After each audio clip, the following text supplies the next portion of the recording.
বড় ছেলেটা এলো বলে মনে হলো নি। হ্যাঁ যাই তবে। হ্যাঁ রা বড় খোকা এলি নাকি? হ্যাঁ গো মা, এই এলাম। ও এলি? কি বলবো, তোর বউটা রাম বজ্জাত মেয়ে ছেলে। 1 মিনিট দেরি করেছে জামা কাপড় তুলতে যেতে। বৃষ্টিটা চলে এসেছে তো জামা কাপড়গুলো ভিজে গেল। একটা বাসন মাজবে, বাসনে ভালো করে জল শুকোবে না। এমন বাসন মাজবে বাসনের জল তো শুকিয়ে যাবে। একদিন বললু যে চিংড়ি মাছের খোসা ছাড়াবে, আবার তার পরের দিনকে দেখলাম একটু চিংড়ি মাছগুলো একটু ছোটো ছোটো, ওই জন্য বললাম খোসা ছাড়াবে না, তাও ছাড়ালো।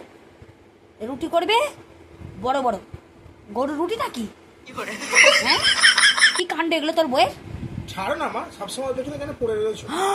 ওরে বাবা গো, বইয়ের নিয়ে সালিসি করছে। হায় হায় হায়, তাবিজ করেছে তাবিজ করেছে। সাউরি নিশ্চয়ই তাবিজ করেছে।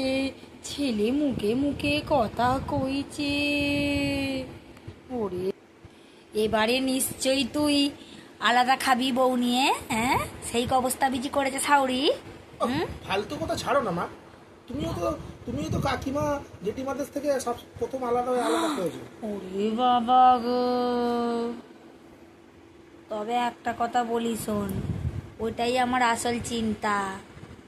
আমিও তো তোর বাপকে এরকম কবজ তাবিজ করিয়ে আলাদা করেছিলুম। আমার মা মানে তোর দিদিমা, সেও তো ওই কবজ তাবিজ করে করে দিয়েছিল, আর ওই জন্য আমিও তো আলাদা খেতুম।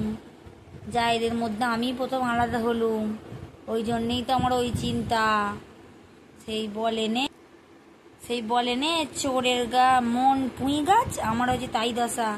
নিজেও তো ওরম আলাদা হয়েছে আগে প্রথমে, এখন তো ওই জন্য আমারও চিন্তা আমার ছেলেগুলোও না সব বউ নিয়ে আলাদা খায়।